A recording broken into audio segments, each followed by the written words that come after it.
नमस्कार। देश और दुनिया की शख्सियतों से रूबरू करवाने के सिलसिले में आज हम आपकी मुलाकात करवा रहे हैं।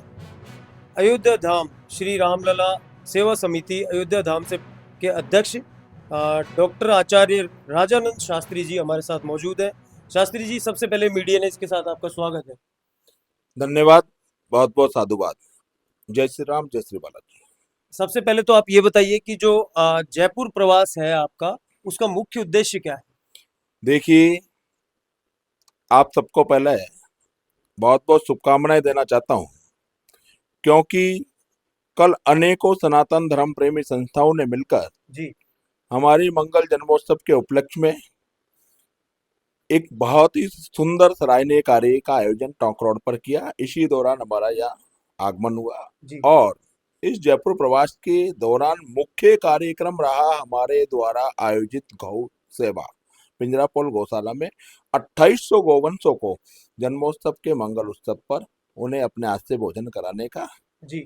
सौभाग्य प्राप्त हुआ और इसके लिए समस्त संस्थाएं, समस्त जयपुरवासी, राजस्थान, समस्त सनातन धर्म प्रेमियों को बहुत बहुत शुभकामनाएं। अयोध्या में जो श्री रामलला विराजमान है, उनके मंदिर का कितना निर्माण कार्य अभी तक हुआ है, क्या आप हमारे दर्शकों से कहेंगे? देखिए, श्री रामलला अयोध्या जी सेवा समिति का मैं वर्तमान में अध्यक्ष हूँ, जी। जो कि श्री राम जन्मभूमि तीर्थ ट्रस्ट के महंत जो अध्यक्ष हैं नृत्य गोपाल दास जी महाराज मणि रामदास छावनी के, बिल्कुल उनके श्री हम कंधे से कंधा मिलाकर और सनातन धर्म प्रेमियों की नींव को मजबूत दिन पर दिन करने के लिए इसी समिति का गठन किया गया और इस समिति को कंटिन्यू हम चला रहे हैं लगातार। और इतना ही नहीं कि पहला रामलला का पाटोत्सव महोत्सव भी आयोजित करने का सौभाग्य मुझे मिला। जी। राम मंदिर का भव्य निर्माण लगभग लगभग पूर्ण होने के नारे पर है। कुछ ही पल मान लीजिए, कुछ महीने मान लीजिए, 1 महीने से अधिक का कार्य नहीं बचा है और प्रथम तल पर राम दरबार की स्थापना भी माननीय मुख्यमंत्री योगी आदित्यनाथ जी के साथ में 5 जून को करने का मुझे सौभाग्य मिला। जी। साथ ही मैं नृत्य गोपाल दास जी महाराज के 87वें जन्म महा महोत्सव का उत्सव भी इस राम दरबार की प्रतिष्ठा के दौरान चल रहा था। इसलिए राम मंदिर का निर्माण पूर्णता की ओर है और आप सभी सनातनियों को इसके लिए इसलिए बधाई है कि आप सभी के संकल्पों का, सहयोग का ही प्रतिफल प्रभु श्री रामलला का भव्य निर्माण, राम मंदिर का निर्माण है। यहाँ जयपुर प्रवास के दौरान आपको एक विषय सामने आया होगा कि राजस्थान सरकार ने विधानसभा में एक धर्मांतरण पर बिल पेश किया है। आप क्या मानते हैं इस तरह के बिल को लेकर के कि इस प्रसंग की क्या आवश्यकता है? ये कितना प्रासंगिक है? देखिए, सीधी भाषा में जो हम एक धर्मावलंबी सनातन धर्म की नींव को मजबूत करते हुए जो हम एक भाषा का इस्तेमाल करते हैं सनातन के लिए, जी। सबसे पहले तो उन सनातनियों के हरे रंगों के ताबिज खुलने चाहिए और प्रभु श्री रामलला और हनुमान जी महाराज की सिंदूर उनके माथे पर लगनी चाहिए, क्योंकि नजर और टोटके से सुरक्षा हनुमान जी महाराज रामलला करेंगे।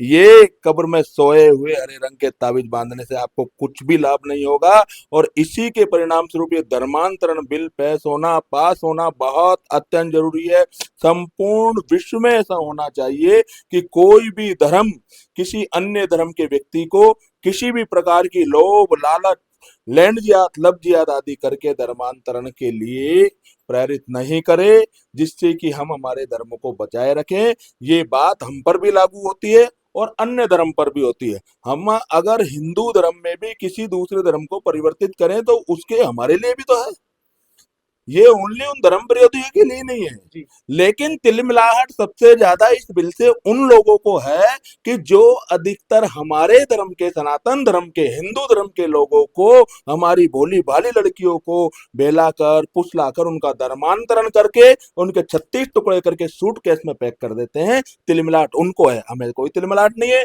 हम इस बिल का भव्य स्वागत करते हैं और समस्त सरकारों से ये निवेदन करते हैं कि सभी अपने अपने राज्य में इस बिल को पास करें और केंद्र सरकार में भी ये कानून बनना चाहिए और धर्मांतरण करने वाले को उम्र कैद होनी चाहिए। लेकिन एक तरफ तो ये धर्मांतरण बिल है, दूसरी तरफ लिव इन रिलेशनशिप पर भी कानून है, तो ये कितना विरोधाभासी है? क्या कैसे स्पष्टता आएगी?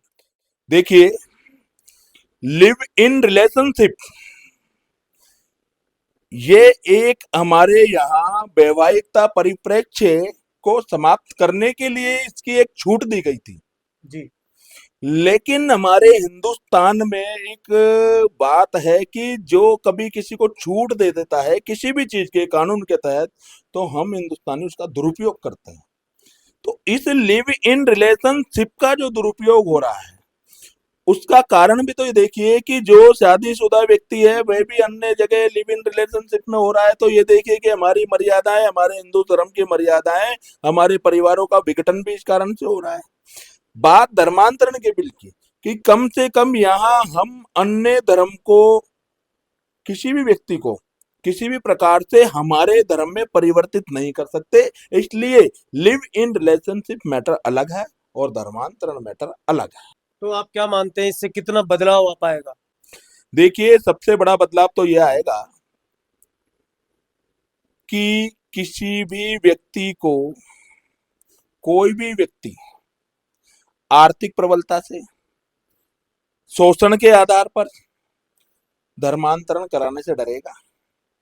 धर्मांतरण नहीं हो सकेगा। धर्मांतरण नहीं होगा तो हमारा धर्म स्वतः मजबूत होगा। और मैं पुनः कह रहा हूं कि सभी धर्म मजबूत होंगे। हमें नहीं चाहिए किसी दूसरे धर्म का आदमी हिंदू बने, तो हम भी नहीं चाहते कि हमारे हिंदू कोई दूसरे धर्म की पालना करे। ये हम भी नहीं चाहते हैं। इसलिए हम इस बिल का स्वागत करते हैं, जोर शोर से स्वागत करते हैं और राजस्थान सरकार को बहुत बहुत बधाई देते हैं। लेकिन एक और घर वापसी जैसे मुद्दे भी ट्रेंड करते हैं। घर वापसी की नौबत ही क्यों आई? आप ये देखिए, समस्त पत्रकार बंधु मेरे, कि घर वापसी वाले जो मुद्दे हैं उनकी नौबत क्यों बनी? ये धर्मांतरण नहीं होता तो इसकी जी जरूरत भी नहीं थी। जब बिल्कुल धर्मांतरण होगा ही नहीं, आप हिंदू से मुसलमान नहीं बन पाएंगे, मुसलमान से हिंदू नहीं बनेंगे, तो फिर घर वापसी का मैटर ही क्या रहेगा? घर वापसी का मतलब यही तो है कि जिसने मुस्लिम धर्म स्वीकार कर लिया उसको पुनः हिंदू धर्म में ला रहे हैं। हिंदू, जिस मुस्लिम को हमने हिंदू धर्म स्वीकार कर दिया उसको मुस्लिम धर्म वाले वापस अपने धर्म में ला रहे हैं। यही तो घर वापसी है। घर वापसी का मतलब सीधा तात्पर्य यही तो है। बिल्कुल। तो जब धर्मांतरण का विषय ही नहीं रहेगा, कानून बन जाएगा, और धर्मांतरण कराने से और करने वाले दोनों ही जब बहमे होंगे सरकार के डंडे से, तो नियमित की कानून की पालना होगी। और ये सरकार का कानून है, सभी धर्मों को मानना पड़ेगा। जी एक सनातन बोर्ड की मांग बड़े जोरों से ट्रेंड कर रही है सोशल मीडिया पर भी, और दूसरी तरह से भी जो बीजेपी और आरएसएस से जुड़े हुए लोग हैं हिंदुत्व की जो डिमांड करते हैं, आप कितने सहमत हैं इससे? सनातन बोर्ड की स्थापना सतत अनिवार्य है। पहली बात, हम दुर्भाग्यशाली हैं कि हिंदू प्रधान देश में वक्फ बोर्ड है लेकिन सनातन बोर्ड नहीं। कितना बड़ा दुर्भाग्य है हमारा। हिंदुस्तान हिंदू प्रधान देश है, उसमें वक्फ बोर्ड है लेकिन सनातन बोर्ड नहीं है।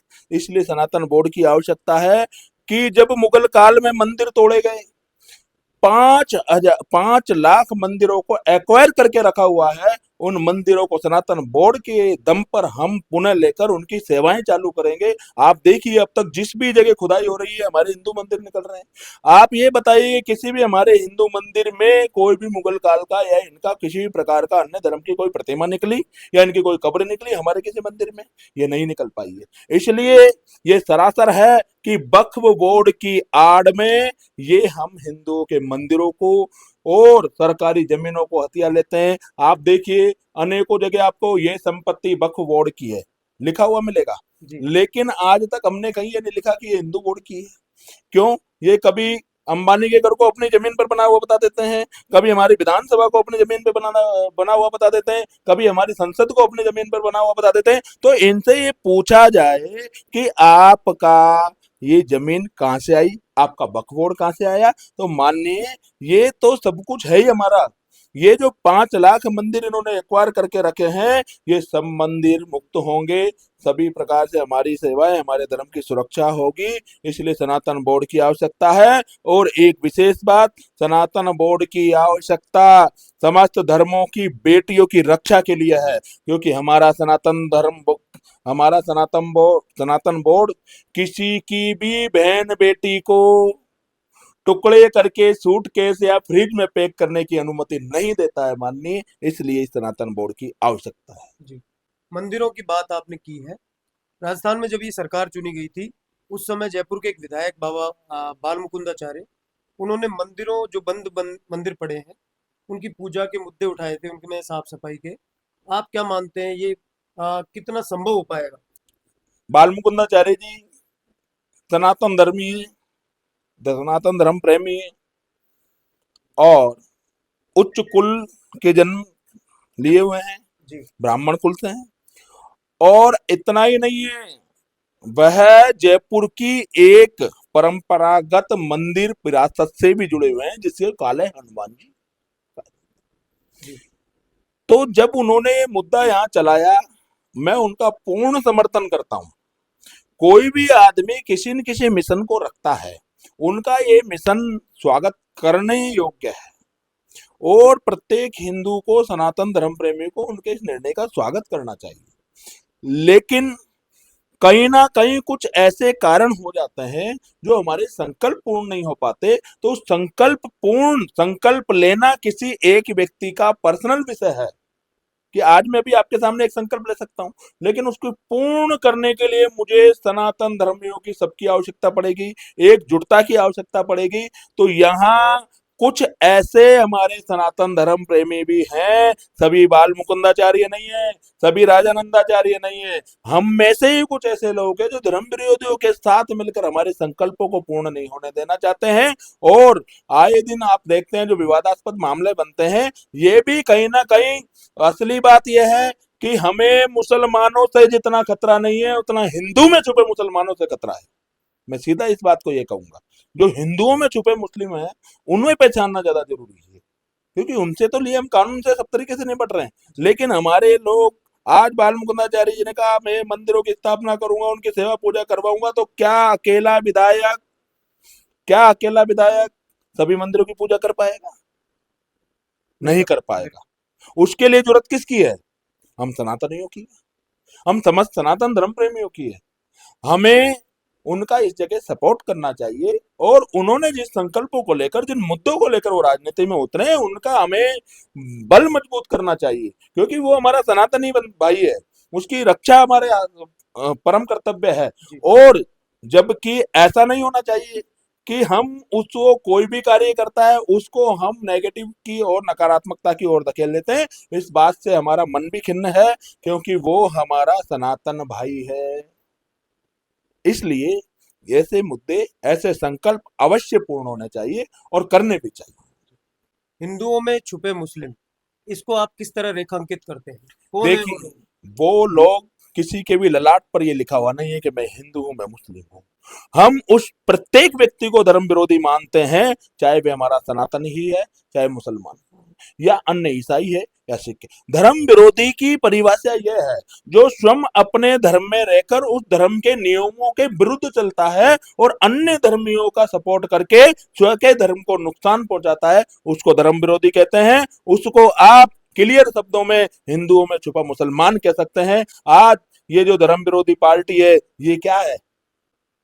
ये क्या है? ये वही लोग हैं जो हम, चेहरा हिंदू का है, जाति हिंदू की है, लेकिन कार्य वो धर्म विरोधियों के पक्ष में कर रहे हैं। तो कौन है वो? साफ जाहिर है।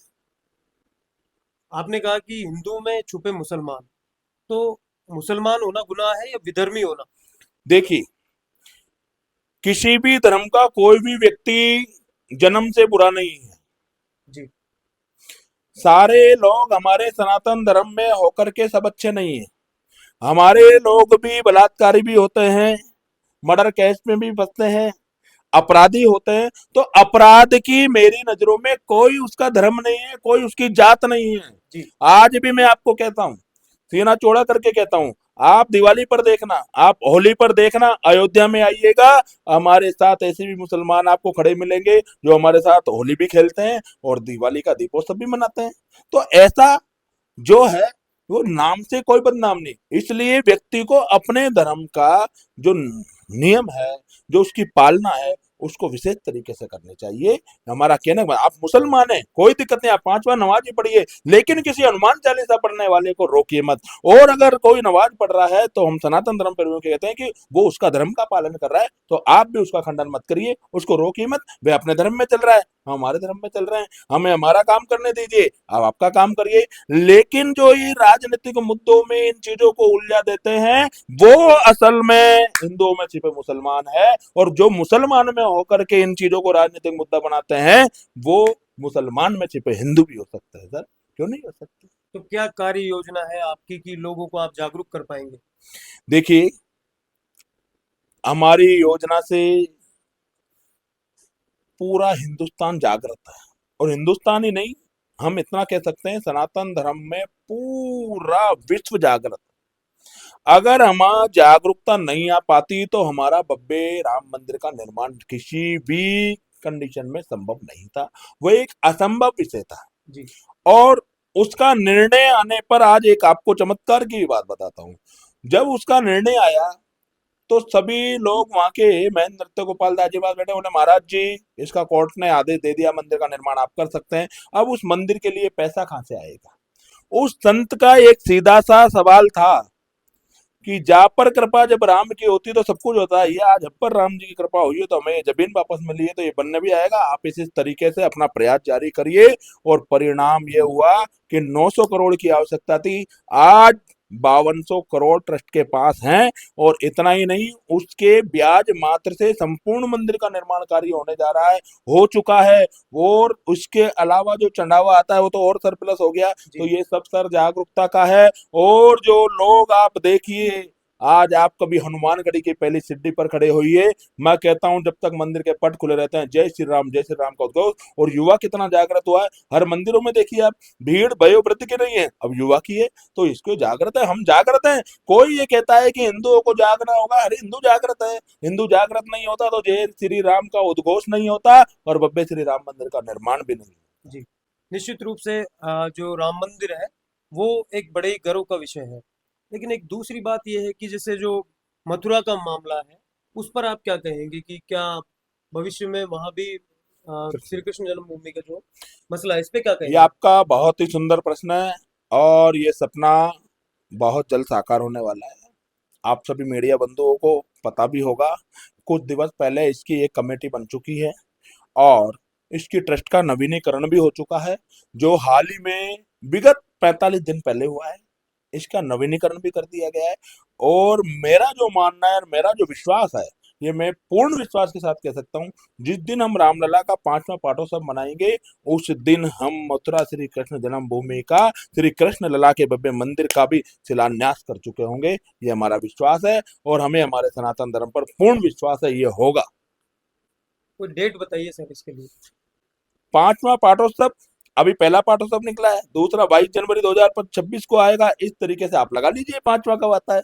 जी। कि हमारा जो भव्य मंदिर का निर्माण हुआ 2024 में है, 2029 में, तो 2029 तक हमारा विश्वास है कि हमारा संकल्प सिद्ध होगा, और हमारे महंत कमल वो नृत्य गोपाल दास जी महाराज के हाथों ही होगा। और माननीय, सबको अभी तक ये पता है अधिकतर लोगों को कि श्री राम जन्मभूमि तीर्थ ट्रस्ट के ही महंत नृत्य गोपाल दास जी अध्यक्ष हैं। इतना ही नहीं है, वो श्री कृष्ण जन्मभूमि न्यास के भी अध्यक्ष हैं। तो ये अवश्य है कि महाराज जी के हाथ से ये कार्य हो, और हम सबकी भी यही इच्छा है, समस्त सनातन धर्म प्रेमियों की, साधु संतों की। बल्कि अभी हाल ही में गए 9 जून को उनके जन्मोत्सव पर भी सबने यही कामना की है। और ये है कि अब श्री राम लला की उद्घोष के साथ श्री कृष्ण लला की उद्घोष भी होने लगेगी, और बहुत जल्द ये सपना हमारा सनातनियों का साकार होगा। और हम सब तन मन धन से साथ खड़े हैं, और सब खड़े रहेंगे, ऐसा सपना भी हमारा साकार होता बहुत जल्द है। मोदी सरकार तीसरे टर्म में है और भगवा और हिंदुत्व के मुद्दों पर चुनाव लड़े गए हैं। क्या मानते हैं कि सनातन बोर्ड की जो डिमांड है वो ये सरकार इस कार्यकाल में पूरा कर पाएगी? मुद्दा अगर ओनली भगवा और हिंदुत्व का ही होता, तो मुझे ये बताइए कि जो सरकारी योजना है, क्या उनका अन्य धर्म के लोग लाभ नहीं लेते? लेते हैं बिल्कुल। तो ये ऐसा नहीं है कि हम भगवा और हिंदुत्व के ही लिए चुनाव लड़ रहे हैं, या सारे सरकार के फायदे भगवाधारी और हिंदुत्व वाले धारी ले रहे हैं, ऐसा नहीं है। ये एक पॉलिटिक्स वोट बैंक के कारण ऐसा माहौल क्रिएट कर दिया गया है। एक बात बताइए, अगर ऐसा होता तो क्या अन्य पार्टियों को मतदान प्रदान करने वाले क्या ओनली अन्य धर्म के लोग हैं? क्या हमारे हिंदू धर्म के लोग नहीं जी। है? तो इसलिए ऐसा नहीं है, ये एक मुद्दा पॉलिटिकल्स वोट बैंक को बनाने के लेकिन लिए जो सरकार डिवाइडेशन है वो किया गया तीसरी बार सत्ता में है, है। तो बिल्कुल सनातन बोर्ड की डिमांड पूरा कर सकती है। ऐसा नहीं है। ऐसा होता तो एक ही रात में बैठ के सारे हिंदुत्व के काम हो जाते हैं, हमें अब भी संघर्ष नहीं करना पड़ता। सनातन बोर्ड के लिए देवकी नंदन जी को 4-4 8-8 बार सभाएं नहीं करनी पड़ती, और इतने सभा के बाद भी अभी तक सनातन बोर्ड स्वीकृत नहीं हुआ है माननीय। और ऐसा होता तो तुरंत होता। और राम मंदिर का निर्माण जिस तरीके से इतने वर्ष लगे, तो कृष्ण जन्मभूमि का निर्माण भी तुरंत चालू कर लेते। जी। ऐसा नहीं है, सब कुछ रूल के तरीके से हो रहा है। और मोदी सरकार में जितना समस्त धर्मों का, सभी धर्मावलंबियों का पूर्ण ध्यान रखा जा रहा है। और ऐसा बिल्कुल नहीं है कि ओनली भगवादारी और हिंदुत्वधारी के लिए मोदी सरकार काम कर रही है। ये जरूर है कि मोदी सरकार के इस कार्यकाल में हमारी आर्थिक उन्नति हुई है। और इतना हुआ है कि हम आज जय श्री राम लिखी हुई वाहन पर सीना चौड़ा करके उत्तर प्रदेश की सड़कों पर भी दौड़ जाते हैं। ये जो सौभाग्य हमें मिला, ये सब मोदी सरकार में। इतना है कि हमारे धर्म की धर्मावली सनातनियों को एक पावर इससे मिली है कि जो लोग हमारे श्री राम लिखे हुए, हनुमान जय हनुमान लिखे हुए वाहनों के कांच तोड़ देते थे, आए दिन कोई न कोई तरीके से हमारे टकराव पथराव उत्पन्न करते थे, उनमें इस बात का भय है। तो कानून को मजबूती, उन्होंने सरकार को मजबूत की है कि सरकार इसलिए मजबूत है। आज देखिए आप, मुसलमान भी आराम से जी रहा है, सिख भी आराम से जी रहा है, ईसाई धर्म वाले भी आराम से जी रहे हैं, हम लोग सनातनी भी आराम से जी रहे हैं। तो ये सब चीज मोदी सरकार में जो संभव हुई है, ये अन्य सरकारों में नहीं थी। ये वोट बैंक के चक्कर में एक समुदाय को, विशेष समुदाय को लाभ देकर उसका पूरा वोट अपने पक्ष में लेने के लिए इस तरीके की भ्रांतियां फैलाती थी। ऐसा बिल्कुल नहीं है। और दावे के साथ कहता हूं कि कुछ धर्म विरोधी, सब धर्म विरोधी नहीं है, कुछ एक अपवाद हम में भी है तो उनमें भी है, तो ये सब जगह है। इसलिए किसी भी अपराधी का तो कोई धर्म और जाति होती ही नहीं है, मेरा मानना यह है। तो डॉक्टर आचार्य राजानंद शास्त्री जी भविष्य में किस तरह के मुद्दों पर मुखर दिखेंगे? वर्तमान का हमारा जो एक उसूल है, सबसे पहला मुद्दा यह है, राम मंदिर का निर्माण ही इतना चुनौतीपूर्ण नहीं था जितना भव्य राम मंदिर की भविष्य में सुरक्षा करना महत्वपूर्ण है। तो पहला मुद्दा हमारा यह है कि जो हमारी वर्तमान सरकारों ने, जो हमें सनातन धर्म की नींव मजबूत किए, हमारे को भव्य राम मंदिर का निर्माण किया, आज अयोध्या को इतना अच्छा जो सजाया गया है, और इतने हमारे साधु संतों के चेहरे क्या खिलखिलाहट में, उन्होंने लोगों की लाठियां झेली है, लोगों की गोलियां खाई है, उनसे जो हमारा बचाव हुआ है, भगवान हमारे पर इतनी कृपा करे कि भव्य राम मंदिर की सुरक्षा में हमें ऐसा कोई भी समय का सामना नहीं करना पड़े।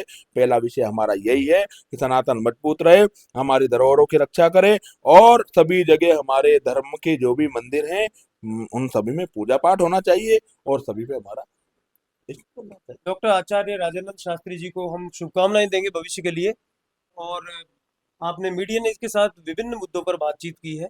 सर, आपको शुभकामनाएं बोलते हैं। धन्यवाद, साधुवाद। जय श्री राम, जय श्री राम।